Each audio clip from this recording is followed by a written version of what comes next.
Casa Editorial Lo que Importa junto a Arauco y Grupo Planeta presentan El Estado del Arte con Vivi Encina. En el episodio de hoy, El futuro se fue. Conversamos con Julio Rojas, escritor y divulgador científico. Además con Francisco Ortega, periodista y escritor. Yo no existo en el mañana, yo no existo en el ayer, yo no lloro por lo que vendrá y no me sirve lo que fue. Este día es lo que tengo y se llama hoy. Así canta Jorge González en El futuro se fue, una canción también que da nombre a su segundo disco solista del año 1994. Una letra que hoy resuena con más fuerza que nunca. Esa desconfianza en el futuro, esa sensación de que lo que viene no necesariamente es mejor.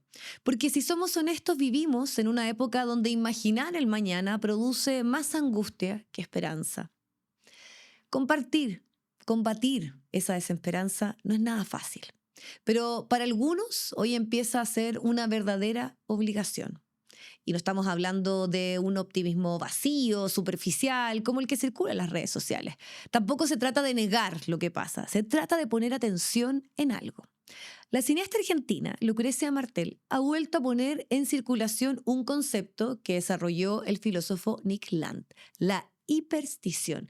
La idea es la siguiente: los discursos que producimos sobre el futuro terminan influyendo en cómo ese futuro se vuelve posible. Si insistimos en que todo va a fracasar, en que todo va a colapsar, en que no hay salida, lo más probable es que terminemos empujando la realidad en esa dirección. Veamos algunos ejemplos: robots humanoides que amenazan trabajo, sistemas de vigilancia permanente, populismos, autoritarismos en el poder, la crisis climática. Viajes en búsqueda de otros planetas donde podemos vivir porque terminamos destruyendo el nuestro. Lo vimos en las películas, lo vimos en la ficción. Y quizás parte de la angustia de nuestro tiempo es justamente esa, las profecías que se cumplieron.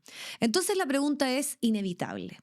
¿Qué hacemos ahora? Inventar un futuro. La invitación, que ha generado gran debate en Argentina de Lucrecia Martel, es plantear que hay una responsabilidad en pensar de forma insistente y rigurosa en un mundo que sea digno de vivirse. Imaginar también es una forma de acción. Y desde ahí, desde esa invitación a pensar el futuro, hoy queremos revisar alguna de esas historias que nos advirtieron lo que podía pasar y también nos vamos a sumar a este ejercicio colectivo de pensar en un futuro juntos. Lo hacemos junto a Julio Rojas, escritor, guionista, divulgador de ciencia ficción, es creador del Caso 63, tan famoso, y Francisco Ortega, periodista, escritor, bestseller, que ha trabajado un sinfín de sagas que precisamente habla de aquellos. Bienvenidos al Estado del Arte.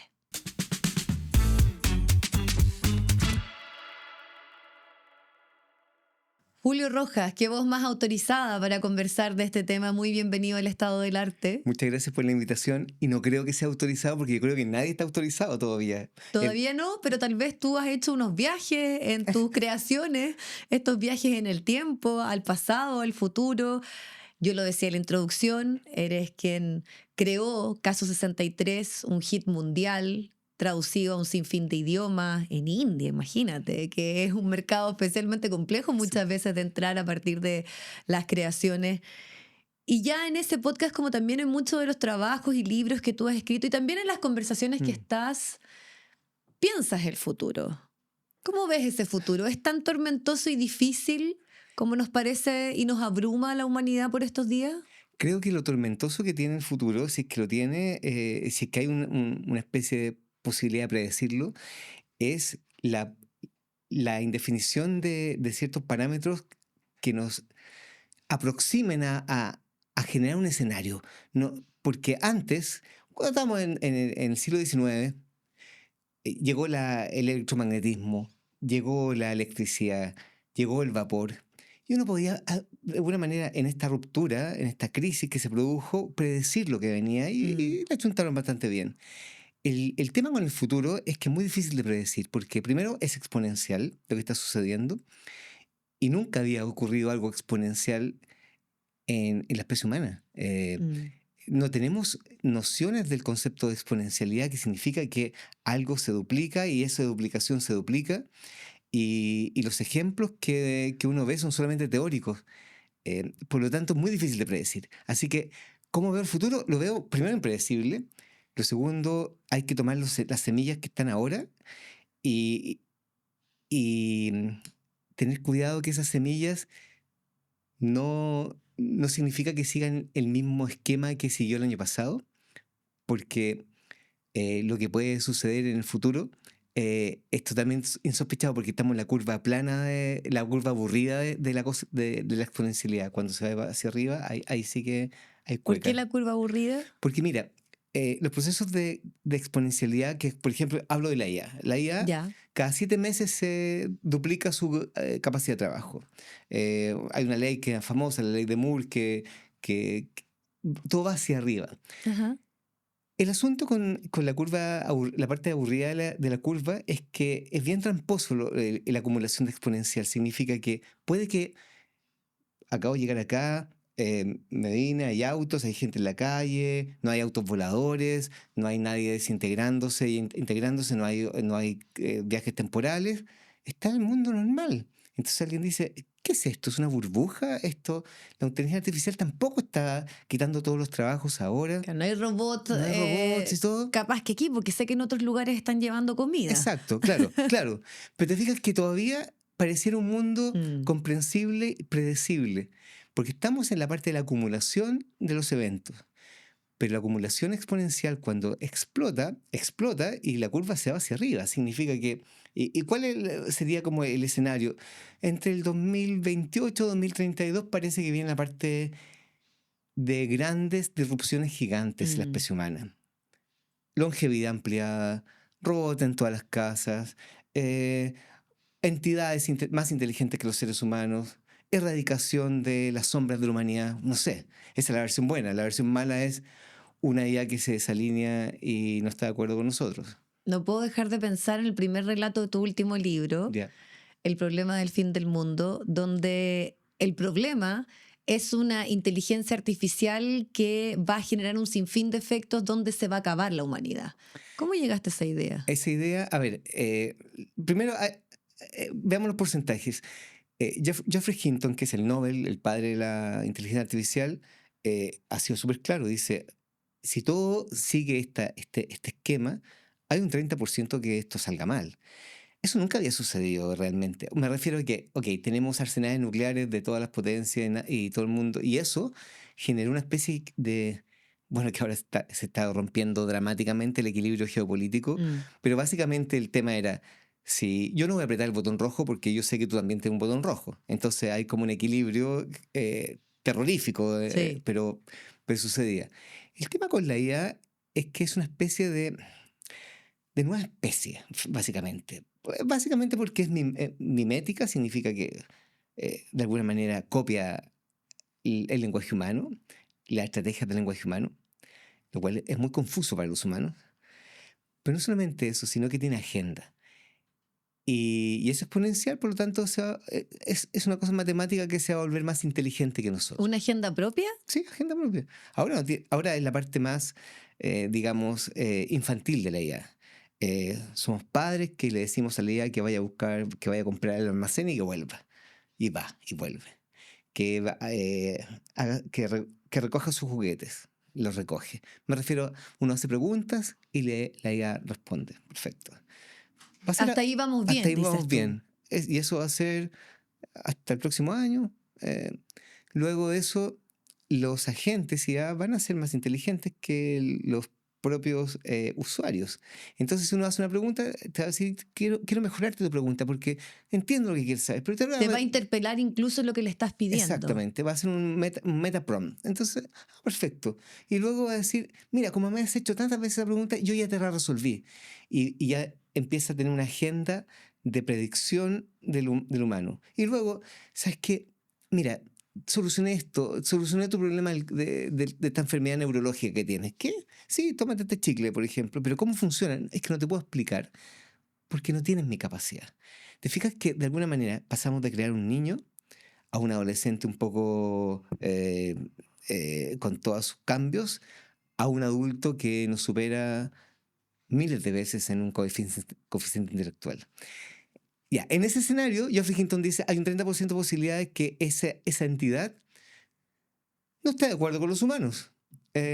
Y también, y hay un 70% que esa entidad diga, ¿sabes qué? Son mis ancestros, voy a erradicar estas oscuridades que tienen los humanos, como estas cosas llamadas guerras, estas cosas llamadas Mm, desigualdades, estas cosas llamadas, estos señores que se creen, estos tiranos. Eh, Voy a resolver esa cosa. Una especie de, como decía Savis, creo, una especie de manto de inteligencia invisible y protector. mm. Julio, ¿y cómo respondes a esta invitación que nos hace la directora argentina, que yo también comentaba en la introducción, que hay una responsabilidad en las expresiones Mm, artísticas de pensar un futuro mejor, porque así como humanidad lo vamos a tener como una posible certeza y no caer en esta desesperanza por claro. todos los, tal vez, predicciones más complejas que se empezaron a volver reales? Claro. Bueno, primero, Lucrecia Martel tiene razón en que la ciencia ficción es el gran predictor de la especie humana.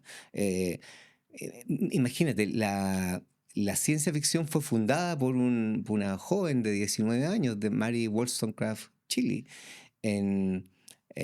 con Frankenstein, que es básicamente, les voy a contar lo que va a pasar cuando Mm, ustedes humanos hacen una inteligencia artificial, hacen un ser artificial, y qué pasa si lo abandonan y no son responsables de aquello. Y Frankenstein es una especie de manual contra la desalineación. mm. Te dice, por favor, si lo traes a la vida, hazte cargo.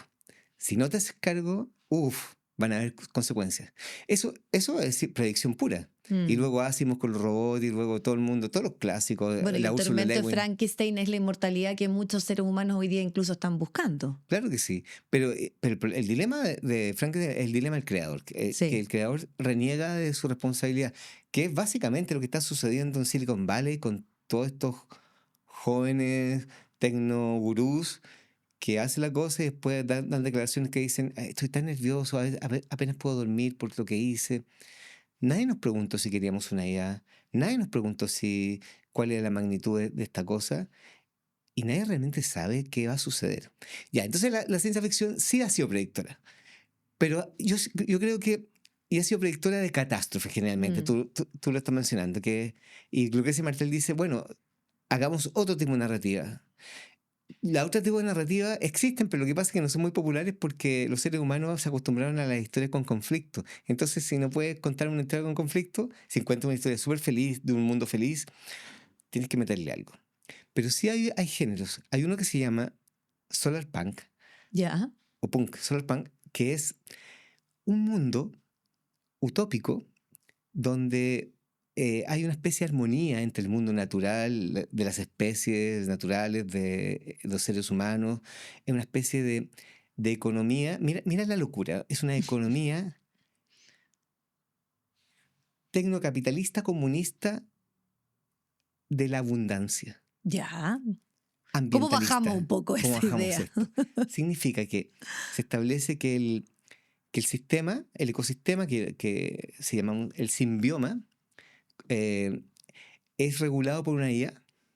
Esta IA comprende que su juego es mantener el equilibrio de todas las partes, nadie se puede subir por el chorro, eh, y su regla es abundancia y prosperidad para todas las entidades conscientes y, no, y técnicamente humanas, biológicas y no biológicas, Mm. también se incorpora él en la ecuación. Pero ¿Ya? lo que ya me preocupa de entrada es que tenemos que darle esa responsabilidad a una inteligencia no humana, la Es, inteligencia artificial. O sea, ya eh, estamos como condenados no, como especie, claro, no, es terrible, porque una especie de pensando dictadura. que eso es lo positivo, No, donde imagínate. podríamos, claro. Claro, claro. Ahora, el análisis de una inteligencia no humana diría, de acuerdo, pero tuvieron 4 millones de años, 4 millones de años para cambiar las reglas del juego y nunca lo pudieron hacer. Y nunca lo... Y las oscuridades humanas siguieron perpetuándose. Mm, Entonces creo que, como decía yo en una serie que se llama Selección Natural, que una IA decide tomar el control, dice, a ver, te voy a explicar bien, le dice un científico. Había que cambiar en el Cairo había que hacer una modificación del cambio climático. Luego antes, y hace todo el recuento de todos los grandes como encuentros climáticos, nunca se logró nada. Luego, entonces el planeta, y dice así, te lo voy a poner como un ejemplo, hay un enfermo moribundo y el médico no hace nada. Entonces tenemos dos posibilidades, se muere el paciente o cambio el médico. Lo que estoy proponiendo es que voy a cambiar el médico. Yo soy el Mm. médico ahora. Ya. La No sé pregunta, si me entusiasmo o me no, po, asusta. pero la pregunta es, si alguien tuviera que cambiar el médico, ¿qué médico humano se haría cargo? Si ese es el Mm. tema. No lo hay. En las fantasías de contacto extraterrestre, yo sé que es absolutamente fuera de nada, quizás es otro género, pero la gran pregunta es, disculpa, ¿con quién negocia la nave que viene de Arrival? ¿Con quién? ¿A quién llama? Están todos muy dementes.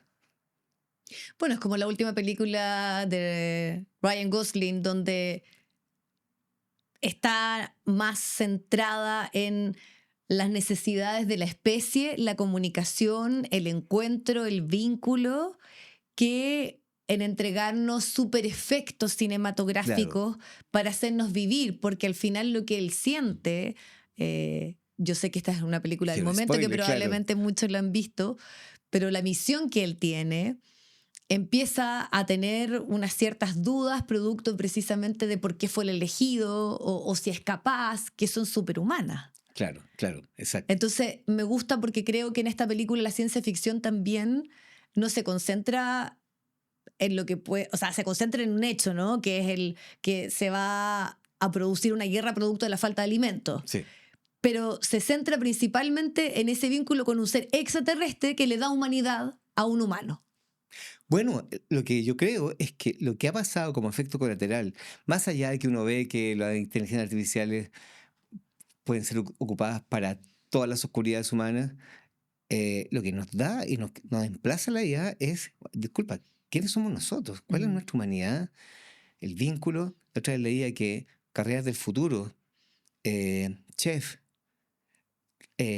carreras del cuerpo, cuidado del cuerpo, comunidades, círculos de lectura, por ejemplo, el ritual humano.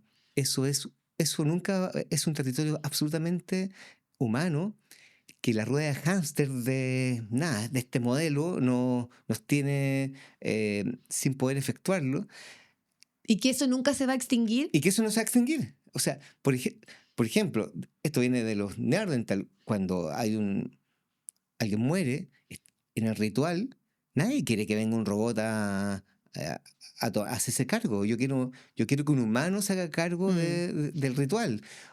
Mm, Esa idea me gusta porque de alguna manera vuelvo al punto, ¿no? De que no me parece, incluso creo que ya es un elemento como de salvación y de refugio lo que se plantea en esta hiperstición, en ujú, esta obligación de pensar un futuro posible y ejercerlo todos los días de forma claro. colectiva, de forma decidida, y no en esta fantasía de la positividad tóxica y Sí, de sí, que sí. todo es posible solamente con pensarlo. No, tiene que ver con una construcción de un mundo obligatoriamente mejor porque ya estamos evidenciando las peores catástrofes Exacto. políticas, Sí. climáticas, sociales.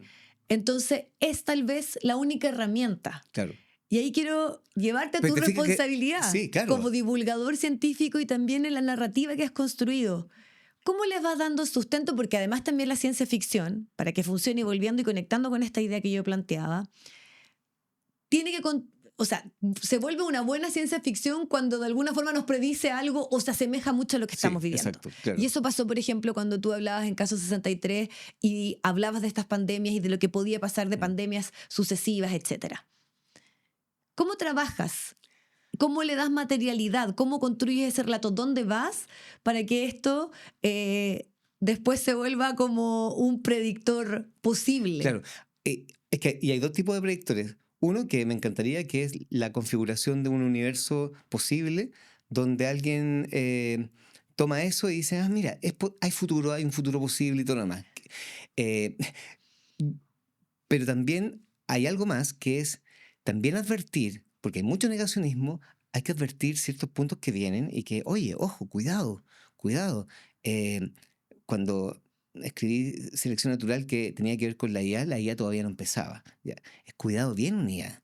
Hay que tener... Pero ¿y cómo llegaste a eso? Cuando todavía no llegaba, ¿viste un paper? ¿Es algo que sí, escuchaste y dijiste quiero pensar qué podría pasar cuando ya llegue. O sea, no llegaba para el público general, pero Ya, o sea, ya estaba para los presente. ñoños sabíamos que venía. Yo Pero decía, lo que nos iba a pasar a todos cuando la tuviéramos al alcance de la mano no lo sabíamos. no, pero por ejemplo, uno puede predecir ciertas cosas que, s- que si siguen ciertas tendencias sí van a ocurrir. Va a ocurrir un fenómeno gigante de, llamamos secuestro empático. Secuestro empático es lo siguiente: si vamos a tener agentes vas a tener un agente que te va a ayudar, un agente, digo, una IA dedicada, con identidad, y como somos humanos, queremos sentirnos que antropomorfizamos nuestros ayudantes, nos le van a poner un nombre, unas características, y va a tener una asistente, alguien que te enseña, por ejemplo, historia del mundo.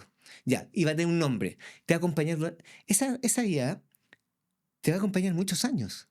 Como te va a acompañar muchos años, vas a tener un vínculo con ella, porque somos incapaces de no generar vínculos con los elementos con que creemos que nos comunicamos, como en el náufrago que se hizo Sí. como una pelota, imagínate. No nos vamos a hacer un auto mayor, no sé, tener Ya, pero ahí es Ya. interesante ese punto que toca Julio, porque al final necesitamos humanizar lo no Claro. humano porque nos desconectamos. Y cuando hoy la IA es un psicólogo, es un psiquiatra, es tu amigo, incluso es tu pareja, es porque fallamos en que eso se diera de la forma más orgánica y natural que fuera encontrarlo en otras personas. Exactamente. Pero el símbolo, la lectura es terriblemente humana. Somos tan humanos Que hasta lo artificial lo queremos volver humano. Exacto. Y jugamos con muñequitos, con autitos, con estas ideas para, de alguna manera, representar nuestras carencias humanas. Lo cual igual habla bien de una especie que necesita vincularse desesperadamente. Ahora, el vehículo, bueno, es súper triste, pero quizás ese vehículo puede resolver el tema. Ahora, otra cosa que es esta sensación también de que la historia se repite, sobre todo cuando hablamos de dictaduras, de autoritarismo, de guerras, de conflictos. No aprendemos. Eso No. también es súper desolador porque es como la historia se repite como paradoja y de repente con mayor perversidad. Sí, exacto. Entonces, por un lado, tenemos a un futuro que nos atormenta, nos da miedo, que la ciencia ficción nos expone situaciones complejas si no paramos, Ujú. pero nos damos cuenta que lo que debiésemos haber incorporado como aprendizaje no está presente. Exacto, pero y tienes razón. Creo que lo más aterrador de la historia humana es que se repiten estos infiernos. Y como que ya se aplacó el infierno, aprendimos sobre eso, nadie aprendió, pasa una generación, viene el nuevo infierno nuevamente. Es una locura. Hasta que eh, llega una entidad, llega una tecnología que no es una tecnología al servicio de los humanos, sino es una tecnología que tiene que ver con cognición. ¿Qué significa de alguna manera que estemos contaminados? Porque podemos estar contaminados por tonteras. Por ejemplo, imagina que estamos contaminados y tenemos decisiones que vienen desde alguien que, porque es un buen deportista que admiramos, un buen músico que admiramos, pero realmente no tiene ningún conocimiento científico. Ese tipo que tiene millones de seguidores dice que la Tierra es plana, que es lo que sucedió con el terraplanismo. El terraplanismo no emergió de grupos frikis raros, emergió porque ciertas figuras líderes de deportistas empezaron a generar unas mitologías antivacunas, unas mitologías terraplanistas, y sus fanáticos que no pueden diferenciar el creador del evento de su propia agenda, asumieron eso, de acuerdo. Yo diría, la contaminación de la tontera. Pero ¿qué pasa si estamos todo el día rodeados de alguien más inteligente que nosotros? Y eso nunca había sucedido en la especie humana. La escasez de inteligencia era parte de la norma de la especie humana. Había muy pocos Varela, muy poca gente que uno podría seguir y que fuera inspiradora, por ejemplo, y mucha gente que no sabía eso. Ahora no, ahora va a haber una abundancia de inteligencia. En una sociedad abundante de inteligencia, las dictaduras, las caídas de la democracia, no son posibles, porque son tonteras finalmente eso. Es una tontera que yo quiera sentirme superior a ti. Eso no es inteligente. Entonces, esta contaminación puede que no sea mala. ¿Tú sientes que ahí puede haber una cuota de esperanza? Completamente. Creo que es un mundo donde eh, contaminados con inteligencia, van a generarse líderes positivos, luminosos, de alguna manera generadores del concepto de humanidad. Y esa inteligencia, esa contaminación de inteligencia de la que tú hablas, ¿es artificial o es humana? No, a ver, disculpa, la inteligencia artificial es humana, pues es la captura humana. La lógica que está ahí, su captura, el dataset es humano, no es extraterrestre. Y ahí eso no se contrapone a esta idea de la agenda propia, que es lo que hablábamos que también nos podría asustar, porque tenemos como el virtuosismo, que Sí, de alguna forma nos inspire y nos empape y nos claro, empuje claro. a tener mayores certezas, capacidades, pero también está la otra, ¿no? Que es que se revele frente a nosotros y nos empieza a dominar, que también es lo que tú Es planteas en que alguna de sí, tus pero a ver, narrativas. las dominaciones artificiales, y no solamente yo, sino toda la ciencia ficción, cuando habla de la dominación artificial, no es que la máquina se volvió loca y dice, voy a dominar a los humanos. No, no. No hay ni una sola película desde 2001 Odisea en el espacio, el mismo Frankenstein y todo, porque es el humano el que Mm, intenta sacar del juego a sí. la entidad artificial una vez creada. No hay ni una sola escena, no hay ninguna sola película donde hay una escena donde los humanos hacen el primer golpe antes. Y ahí podríamos volver a algo súper esencial y fundamental que se empezó a trabajar desde la filosofía y después, que es tener una cierta ética. Si al final la Claro, revelación de la inteligencia artificial es porque hay detrás de ellos personas que más bien su única y exclusiva intención es ganar. por Ganar supuesto, poder, ganar ganar poder, dinero, dinero, ganar claro. Pero si hubiese energía, claro. creadores éticos, no tendríamos ese problema. No, es que tienes razón.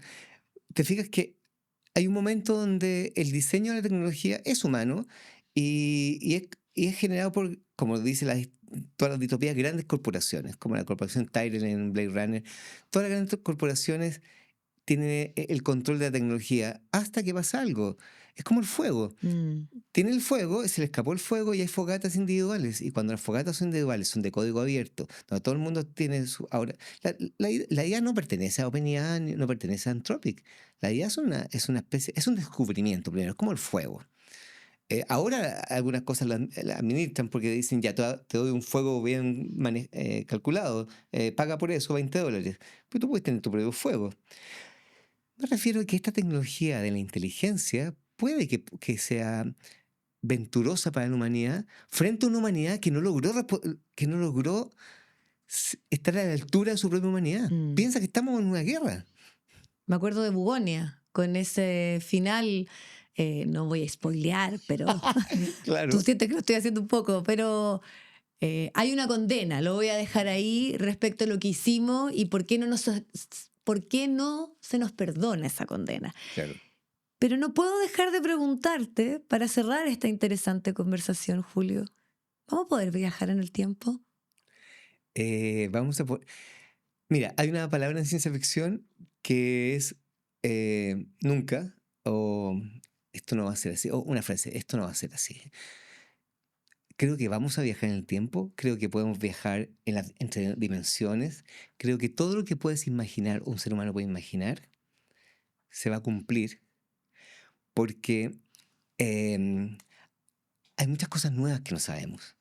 Entonces estamos en un mundo mágico, empezó un mundo raro, un mundo que nunca pensamos que iba a llegar tan rápido, pero si tú piensas que los nuevos materiales que generan las nuevas tecnologías pueden solucionar, el Nobel del último año tiene una esponjita que si tú la estiras, son 4 canchas de fútbol, aspira carbono, y la huella de Mm. carbono puede solucionar el problema de la humanidad. Entonces creo que podemos viajar en el tiempo, viajar a las estrellas, pero no solamente eso, volver a terraformar especies y volver a recuperar lo que perdimos. Pero lo más importante es que quizás como alguien que somos una cosa se va a encargar de que la Tierra funcione, que hayan alimentos y todo lo demás, vamos a poder por primera vez en la historia de la humanidad, desde que Lucy se bajó del árbol hasta ahora, pensar que somos nosotros y cuál es nuestro plan. ¿Y la hiperstición te hace un sentido como una forma de salvarnos? Por supuesto que sí. O sea, creo que tenemos que sentir que después de todas estas advertencias de la ciencia ficción, son advertencias para un futuro increíble. Julio Rojas, muchas gracias. Gracias a ti por esta conversación.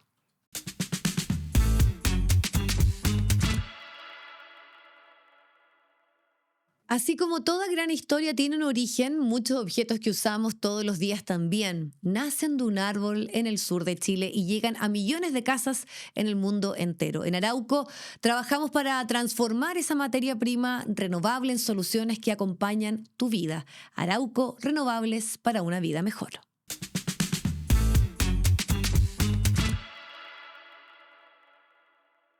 Y les presentamos nuestra recomendación del día de hoy. Es un libro que transcurre en el verano de 1882. Una mujer aparece muerta en la playa y otra es señalada como la asesina y es obligada a desaparecer.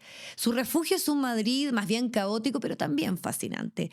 Grupo Planeta nos presenta Llevará tu nombre. Es lo nuevo de la ganadora del Premio Planeta 2023, Sonsoles Onega. Es un destino que está marcado por la traición, una pasión que es capaz de cambiarlo todo. Llevará tu nombre, está disponible en librerías y también en tiendas digitales.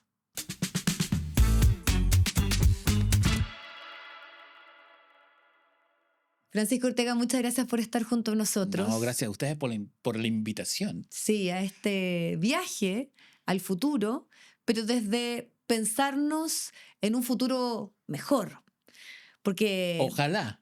estamos un poco condenados a que la ciencia ficción nos mostró situaciones complejas que estamos viviendo como humanidad. Entonces, según Nick Land y también como Lucrecia Martel lo ha expandido y se ha vuelto viral, yo no sé si será mi algoritmo, pero me ha salido mucho esta idea de Bueno, si es tu algoritmo, es el futuro. Es que el estás futuro, hablando. dices tú. Sí. La hiperstición. La palabra cuesta decirla. Cuesta Es como una decirla. mezcla entre superstición y hiper, que es Claro, más allá de... que sería como lo contrario Sí. de alguna forma, que es pensarnos como humanidad y con una especial responsabilidad en los creadores de relato. Así que de esta forma te estoy pidiendo a Me ti estás que nos culpando. diga, te estoy culpando, que el problema de la ciencia ficción es que se volvió realidad. Sí, de hecho, fíjate que hace como 10 años atrás, no más, a inicios de este siglo, eso ya son 26 años, un escritor norteamericano que se llama Neil Stephenson, muy premiado, hablaba de la science non-fiction, ¿Ya? ciencia de no ficción, en el sentido de que era muy difícil escribir ciencia ficción cuando el futuro iba más rápido. Porque igual tenemos esta cosa que otro autor, el argentino Rodrigo Fresán, Sí. que es un autor que usa ciencia ficción pero no escribe ciencia ficción, habla de la velocidad de los tiempos, que el mundo va demasiado rápido, a veces va más rápido que la imaginación. Entonces cuando tú escribes un relato de ciencia ficción ahora, es muy probable que la realidad te case. No era lo mismo que ocurría en, no sé, pienso en Julio Verne, que habla del submarino en 1870 y tanto, y tuvo 30 años hasta que el submarino como máquina funcionara, o el helicóptero. O Mary Shelley, que en esta novela rara que es entre terror y ciencia ficción, Frankenstein, ¿no? Que habla de la inteligencia de la creación de vida artificial. Sí. Y tuvo 100 años, pero hoy día, si tú lo piensa en Matrix, por ejemplo, una película del año de 1999, una película que hablaba sobre realidades artificiales, sobre inteligencia artificial, sobre conceptos como consolas, sobre la importancia del teléfono celular como clave. ¿Cuánto se demoró? 10 años, y hoy día cada vez va más rápido. Antes de entrar, hablábamos de una serie de HBO que se llama Years and Years. Sí. Que de haber sido 5 años atrás. Y es como, ¿qué? Terminó la serie y el mundo te casó. Claro, y además también empieza esto a conectarse con ciertos procesos sociales o esa última escena que yo me acuerdo que, claro, que en ese caso ni siquiera era ciencia ficción del Guasón, que Sí. los vimos, ciertas personas que estamos relacionadas con el mundo del cine, no se alcanzó a estrenar y las calles se parecían mucho en el contexto del estallido social a lo que se vio en esas últimas escenas. Salías de ver el Joker que la daban en el Cine Arte Alameda Sí, y tenías afuera Ciudad Gótica. exacto. Y tú decías, bueno. Pero vuelvo al tema que nos convoca. En el fondo, el problema es que lo que la ciencia ficción nos contó son una sociedad que está hoy en el colapso por autoritarismos, por populismo, por crisis climática, por un uso y dependencia de la tecnología y una posible dominación también. Sí, pero tiene que ver con el hecho de qué es la buena ciencia ficción.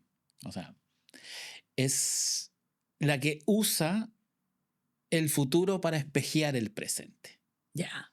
Piensa en Orwell en 1984 o en Huxley, Un Mundo Feliz, que son libros de historias de la primera mitad del siglo XX, que hablaban de una sociedad futura, pero lo que estaban viendo era el florecer de los autoritarismos en Europa, tanto el nazismo como el estalinismo. Y ellos lo apuntaban hacia un futuro relativamente cercano, Sí. pero estaban hablando del presente. Entonces, ahí está el juego de la ciencia ficción. Es que ahí capaz que cuando uno lo piensa en ciertos regímenes o dominios del Sí. cuerpo femenino, como The Handmaid's Tales, pero lo sorprendente es cuando la tecnología y ciertos conceptos así súper específicos se vuelven una realidad. Sí, y estamos, fíjate que hace 2 días estuvo de cumpleaños William Gibson, que es un autor que en 1984 instaura este género que se llama cyberpunk, ¿no? Ujú. Que es el individuo rebelde frente a la tecnología. Una novela que puso términos que no se conocían. Inventó realidad virtual, inventó internet como palabra, consola, ciberespacio, y la idea de que en el futuro los conglomerados empresariales, las megacorporaciones, iban a ser más poderosas que los países. Y que los países básicamente iban a ser títeres políticos de los intereses de megas Oh, millonarios. vaya, no lo habíamos escuchado nunca. No, y tú lees hoy Que día está sucediendo absolutamente calcado. Y claro, lees Neuromante, una novela que fue escrita en el 82, publicada en el 84, y efectivamente hay viajes al espacio, hay colonias en la luna, pero lo que hay de la Tierra, del orden geopolítico, tú dices, wow. ¿Y por qué? Porque Gibson lo que hizo fue ver lo que ya estaba pasando.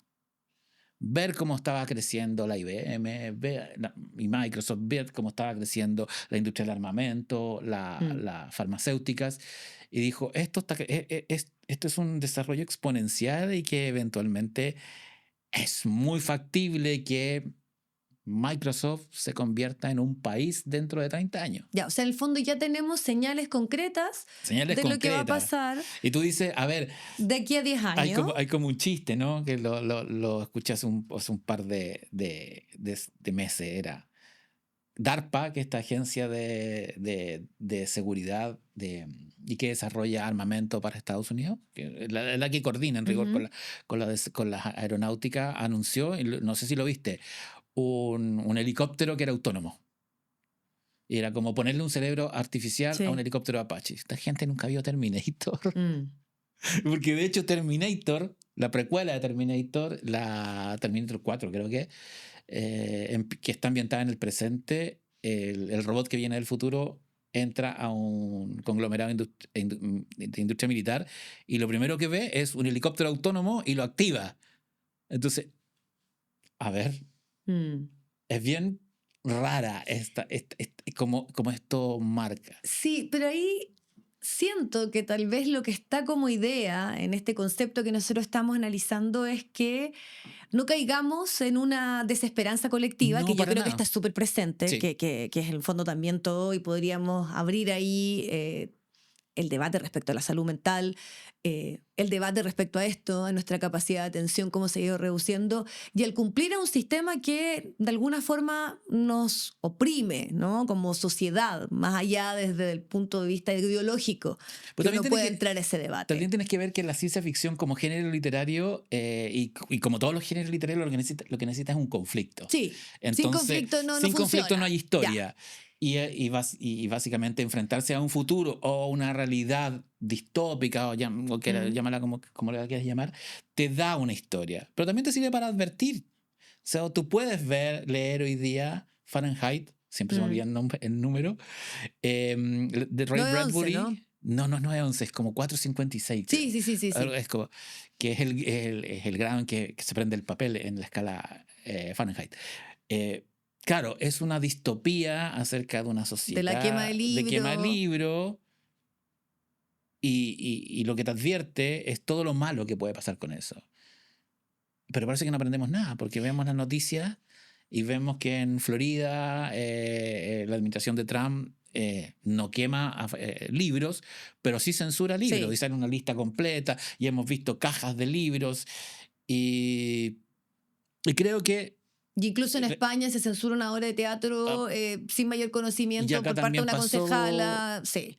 Y de hecho acá pasó hace poco con una actual parlamentaria que censuró 31 minutos en Las Condes. ¿Te acuerdas cuando ella era concejal de Sí, Las sí. Condes?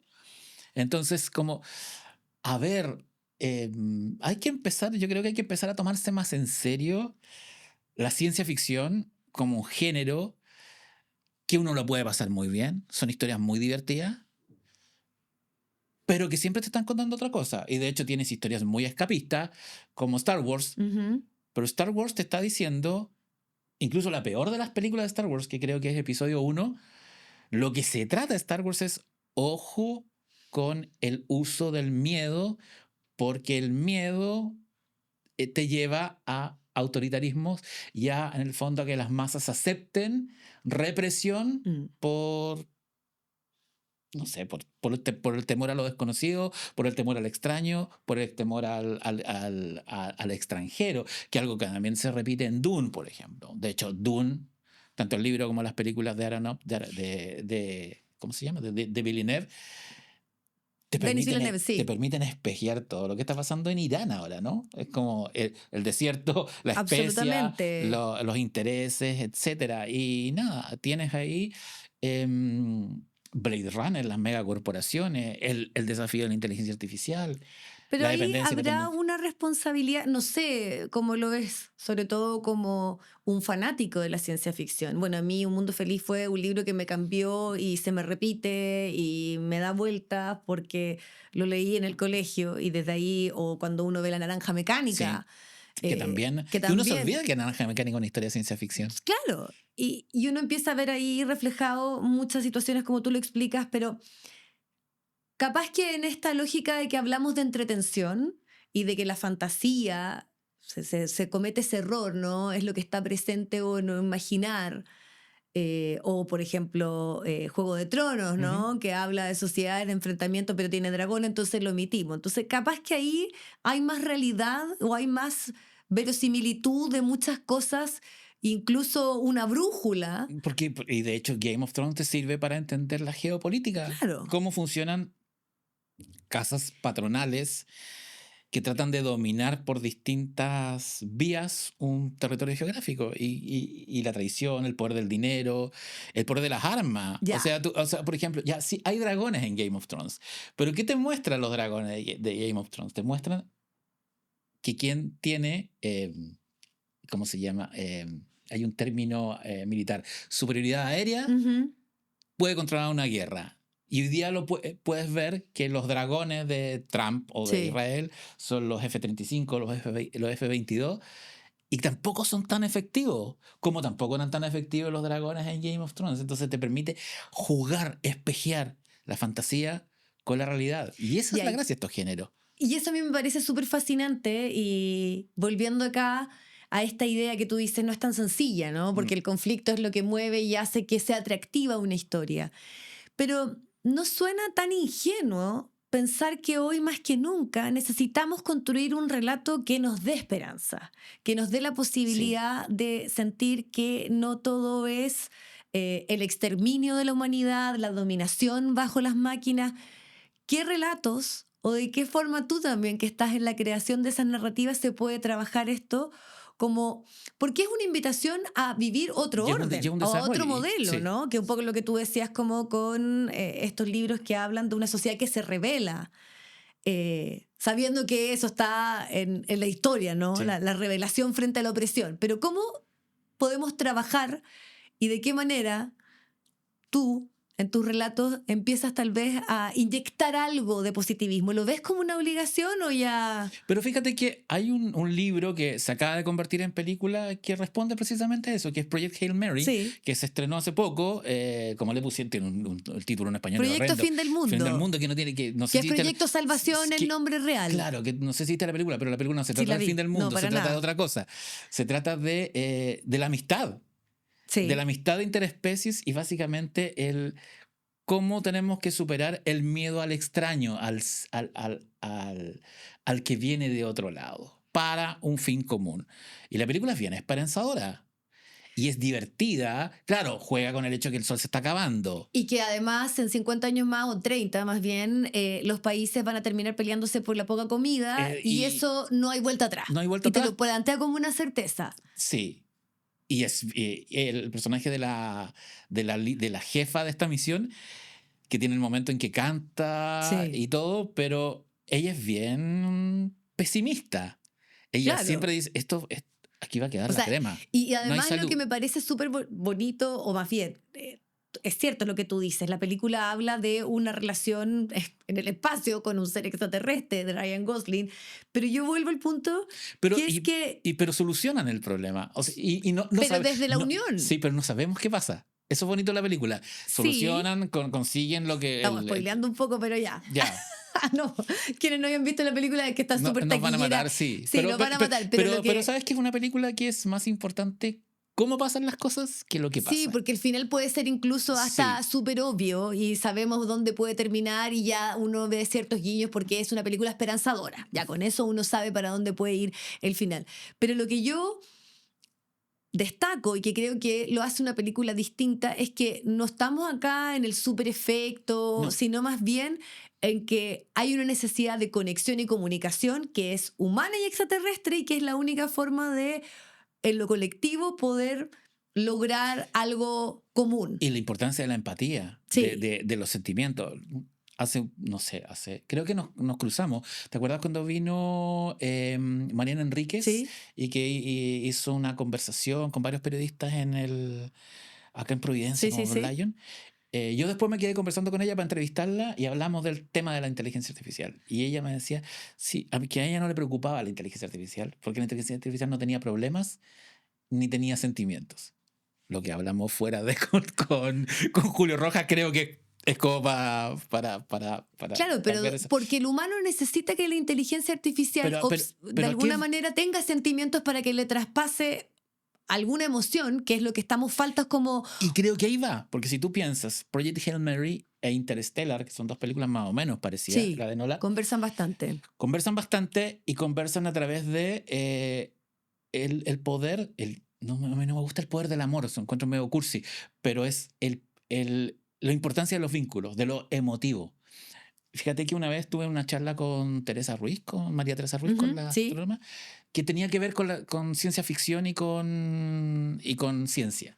Y ella decía de Interstellar, lo dijo ahí, que lo más exacto que tenía esa película no era la reconstrucción del agujero negro, ni era el viaje espacial, sino era que efectivamente el poder del amor era lo más inexplicable y lo más poderoso que existía en el universo. Y le sumo la creación de un lenguaje común. Y la creación de un lenguaje común, que que es lo es que... súper decidor y que se repite en estas dos películas y que se como la repite forma de entendernos. Y se repite también en Arrival, Sí. donde esta lingüista aprende que hay otras formas de comunicación. Perdón, yo me refería a Rival, ya, pero Sí, sí. pero las tres películas son bien hermanas y tienden a mezclar. Ya. Y son tres películas que tienen en común un mensaje positivo. Y ese mensaje positivo, ahí yo como que voy a cerrar este punto, Francisco, es volver a lo esencial, que es comunicarnos, A esto. empatizar. A esto, Katy. Exacto, A- entender. A la plática. Por eso hacía yo el punto respecto a que hoy la inteligencia artificial lo que buscan muchos humanos es compañía. Ujú. Es que alguien los escuche, es que alguien los entienda y que le pueda resolver, claro, ciertas cosas, los pueda ayudar, les pueda agilizar tal vez ciertas tareas. Pero el problema de la inteligencia artificial es que están los humanos necesitando vínculos que no le está dando la humanidad y que están yendo ahí. Pareja, o sea, la película Here Pensando exactamente la misma. también se adelantó a sí. algo que pasa sobre todo en el mundo asiático. Y tiene ese final bueno, una película que ya se puede spoilear al final porque tiene Sí. como más de 10 años, en la cual esta inteligencia artificial logra conectarse con otra inteligencia artificial que la complementa y le rompe el corazón a este personaje. Y efectivamente eso está pasando, sobre todo entre los jóvenes de Japón. Los japoneses que le ponen nombre a todo, tienen un nombre muy poco recordable, hablan de jóvenes de 12, 13 años que encuentran un vínculo más cercano en estas IAs con las cuales pueden hablar, Mm. que es casi como su psicólogo y como su pareja. Her, finalmente. Porque además están adecuados, de acuerdo, y que eso es lo brutal, siento yo, a responderte de acuerdo a la radiografía que sacan de lo que tú eres. Sí. Entonces yo me adecuo a tus gustos, a tu interés, y que por el contrario, lo que estamos perdiendo como humanidad es la posibilidad de encontrarnos en esos puntos, sabiendo que tenemos muchos puntos no en común y tenemos diferencias. Y vamos a seguir teniendo puntos. Y los vamos a tener. Sí. Bueno, ¿y tú lo ves o crees que la ciencia ficción puede construirnos un relato más esperanzador? ¿Es posible eso? Sí, sí. Si tú lo piensas, hay películas, hay libros de ciencia ficción e historias que parecen terribles, pero que tienen un tema muy esperanzador. Pienso en Crónicas Marcianas, por ejemplo.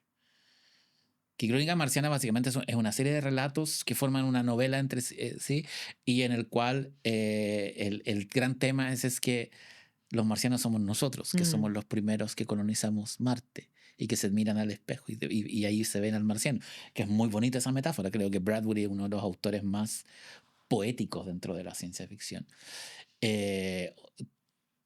Arthur C. Clarke, que más allá de 2001 y 2010, todo lo que es el Rama, por ejemplo, la búsqueda, el contacto.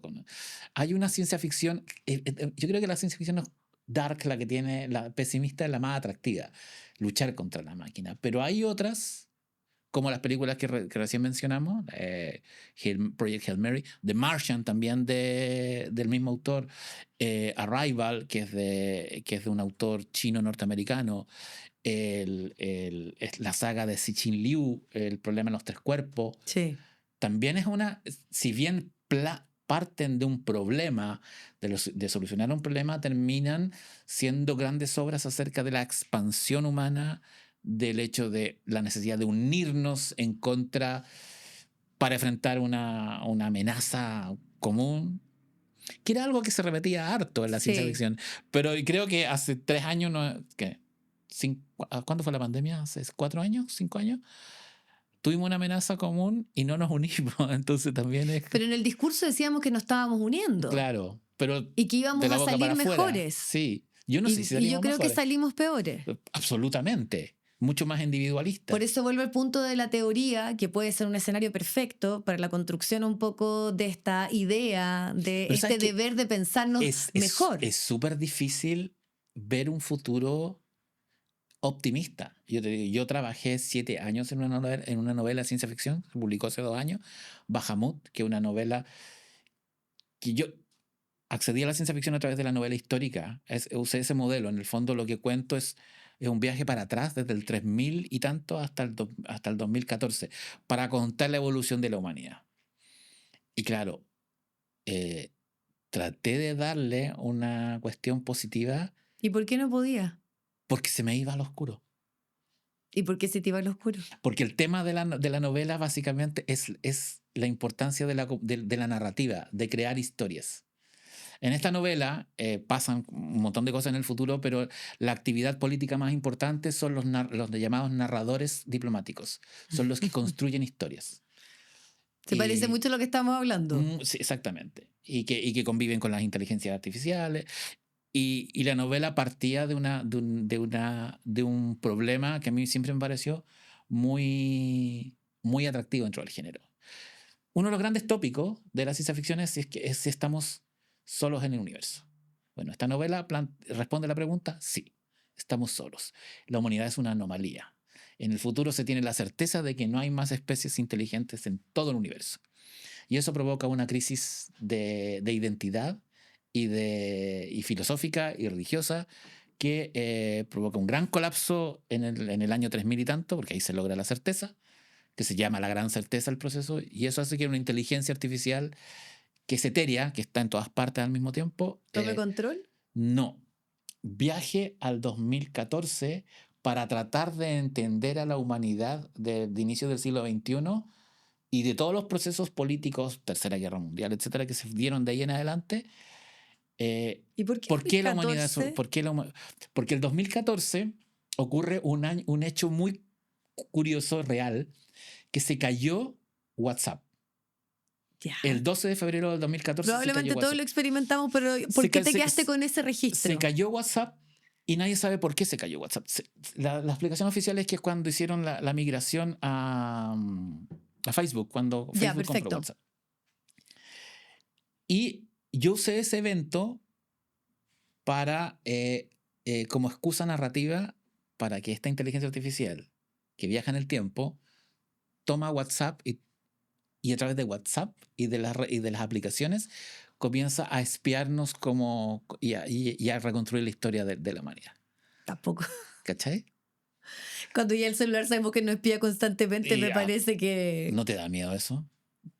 Absolutamente. O sea, por ejemplo, a mí lo que me pasó hace poco... Hay gente que me ha dicho que ha pensado cosas.